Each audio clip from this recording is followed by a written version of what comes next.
Divrei-Hayamim Bet. Chapter 21. Jehoshaphat slept with his ancestors, and was buried with his ancestors in the city of David. And Jehoram, his son, became king in his place. He had brothers who were sons of Jehoshaphat: Azariah, Yechiel, Zachariahu, Azariahu, Michael, and Shephatiahu. All these were sons of Jehoshaphat, king of Israel. Their father had given them lavish gifts of silver, gold, and other items of value, as well as fortified cities in Yehudah. But he had given the kingdom to Jehoram, because he was the firstborn. But when Jehoram had taken control of his father's kingdom, and consolidated his rule, he put to the sword all his brothers, and a number of the leading men in Israel. He was 32 years old when he began his reign, and he ruled 8 years in Jerusalem. He lived after the example of the kings of Israel, as did the house of Ach'av, because he had married Achav's daughter. He did what was evil from Adonai's perspective.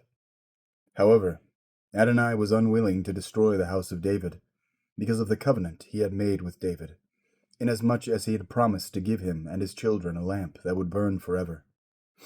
During his time, Edom revolted against Yehudah, and set up its own king. Then Jehoram crossed with his commanders and all his chariots. Under cover of night, he and his chariot commanders attacked and defeated Edom, who had surrounded him. Nevertheless, since that day, Edom has remained free of Yehudah's domination.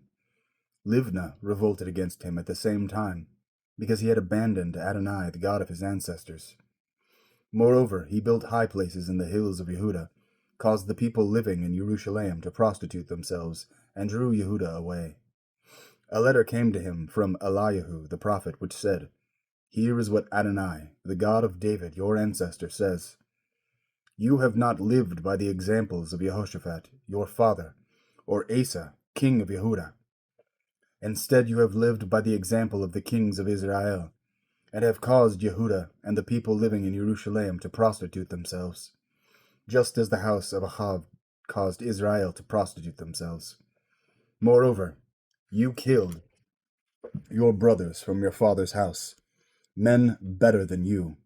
Because of all this, Adonai is going to strike your people with a terrible disease, also your children, your wives, and everything you have. You will be very ill from a disease in your intestines, until your intestines protrude, because of the effects of this disease, day after day." Then Adonai aroused against Jehoram the spirit of the Pelishtim, and of the Arabs near the Ethiopians, and they came up to attack Yehudah. They broke in and carried off all the personal property they could find in the royal palace, as well as his children and his wives, so that no son was left to him, except Jehoahaz, his youngest son. After all this, Adonai struck him in his intestines with an incurable disease. In time, after 2 years, his intestines protruded because of his disease, and he suffered a most painful death.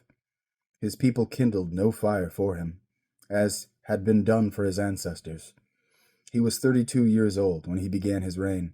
He ruled in Jerusalem for 8 years, and he left without joy. They buried him in the city of David, but not in the tombs of the kings.